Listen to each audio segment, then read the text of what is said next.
सामान्य भाषा में सभी प्रकार के जॉइंट पेन अर्थात जोड़ों के दर्द को गठिया बोल देते हैं, पर असल में जॉइंट पेन के कई प्रकार होते हैं। इनके लक्षणों में कुछ समानता होती है, लेकिन इनकी चिकित्साएं बिल्कुल भिन्न होती हैं। सामान्यतः लोग कुछ लक्षणों की समानता के कारण इनकी चिकित्सा भी सेम करते हैं, जिससे मरीज को कोई आराम नहीं मिलता।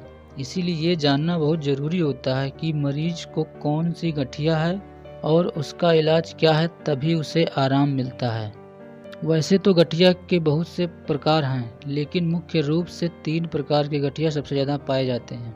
आगे हम संक्षिप्त में इन्हीं तीनों के कारण, लक्षण और कुछ आयुर्वेदिक इलाज के बारे में जानेंगे। गठिया का सबसे कारगर इलाज आयुर्वेदिक औषधियों एवं पंचकर्म द्वारा ही संभव है। सबसे पहले हम गाउट के बारे में जानेंगे। इसे आयुर्वेद में वात रक्त नाम से जाना जाता है। आयुर्वेद के अनुसार इसमें वात दोष और रक्त के दूषित होने से होना बताया है। यह गठिया ब्लड में यूरिक एसिड की मात्रा के बढ़ने से होता है। यह यूरिक एसिड स्मॉल जॉइंट में मोनोसोडियम यूरेट क्रिस्टल के रूप में इकट्ठा होकर जॉइंट में pain, redness, hotness, swelling, tenderness अर्थात जोड़ों में दर्द, लालिमा, जलन, सूजन आदि लक्षण उत्पन्न करते हैं।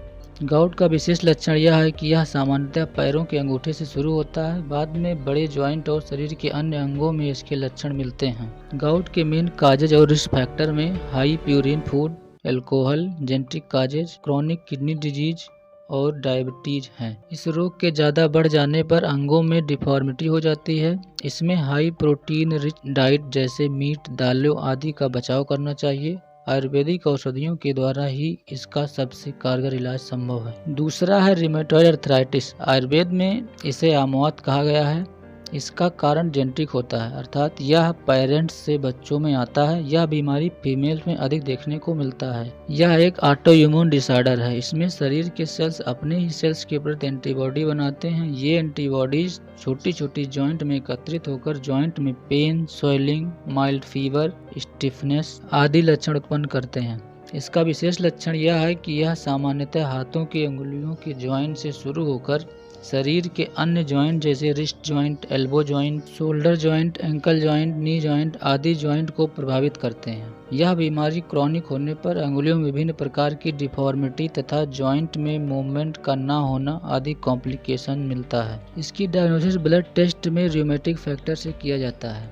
यह बीमारी किसी भी एज ग्रुप में हो सकता है। गाउट सामान्यतः 30 के बाद तथा ऑस्टियोआर्थराइटिस तो हमेशा 40 के बाद ही देखने को मिलता है। इसमें खान पान का विशेष ध्यान देना चाहिए। इजीली डाइजेस्टेबल डाइट ही लेनी चाहिए। इसमें रुच्च स्वेद अर्थात तेल मालिश के बिना गर्म बालू की पोटली से सिकाई करने से आराम मिलता है। इसका इलाज आयुर्वेदिक औषधियों एवं पंचकर्म चिकित्सा द्वारा अधिक कारगर है। तीसरी प्रकार की गठिया है ऑस्टियोआर्थराइटिस। इसे आयुर्वेद में संधिवात कहा जाता है। यह बीमारी ओल्ड एज में 40 साल के बाद ही मिलता है। यह एक डिजेनरेटिव डिसऑर्डर है। इसमें शरीर के बड़े वेट बेयरिंग साइनोवियल जॉइंट अर्थात जिन जॉइंट में शरीर का ज़्यादा भार पड़ता है, मुख्य रूप से नी जॉइंट अर्थात घुटना इन्वॉल्व होता है। यह नी जॉइंट के दोनों बोन के एंड पॉइंट के आर्टिकुलर कार्टिलेज तथा साइनोवियल फ्लूइड के डिजेनरेशन से होता है। आर्टिकुलर कार्टिलेज तथा साइनोवियल फ्लूइड के डिजेनरेशन से दोनों बोन में फ्रिक्शन होता है, जिससे घुटने में